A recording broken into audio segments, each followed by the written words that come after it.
ನಮಸ್ಕಾರ. ನಾನು ಶೋಭಾ ರಮೇಶ್, 60 ವರ್ಷ.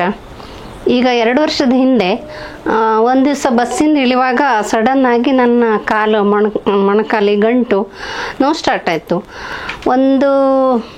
ಒಂದು ಹೆಜ್ಜೆ ಮುಂದೆ ಇಡಲಿಕ್ಕೆ ಸಹ ಆಗ್ತಿರ್ಲಿಲ್ಲ, ಅಷ್ಟೊಂದು ನೋವಿತ್ತು. ಕೂಡಲೇ ಎಲುಬಿನ ಡಾಕ್ಟ್ರ್ ಹತ್ರ ಹೋದ್ವಿ.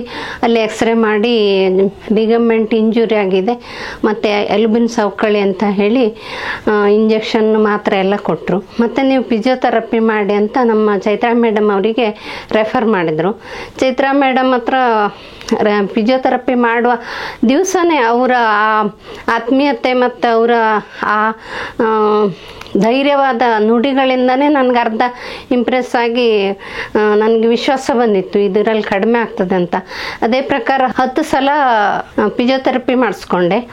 ಆವಾಗ ನನಗೆ ಕಾಲು ನಡಿಲಿಕ್ಕೆ ಆಗ್ತಿರ್ಲಿಲ್ಲ, ಮೆಟ್ಲು ಹತ್ಲಿಕ್ಕೆ ಆಗ್ತಿರ್ಲಿಲ್ಲ, ಮತ್ತು ಕಾಲು ಬಗ್ಸ್ಲಿಕ್ಕೆ ಆಗ್ತಿರ್ಲಿಲ್ಲ, ಕೆಳಗೆ ಕೂತ್ಕೊಳ್ಳಿಕ್ಕೆ ಆಗ್ತಿರ್ಲಿಲ್ಲ.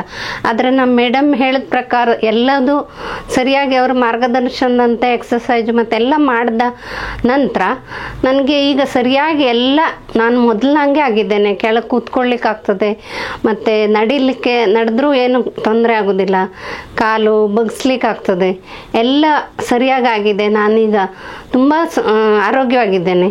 ಇದೆಲ್ಲದಕ್ಕೂ ಕಾರಣ ನಮ್ಮ ಚೈತ್ರಾ ಮೇಡಮ್ ಅವರಿಗೆ ತುಂಬ ಆಭಾರಿಯಾಗಿದ್ದೇನೆ ನಾನು. ನಮಸ್ಕಾರ. Thank you.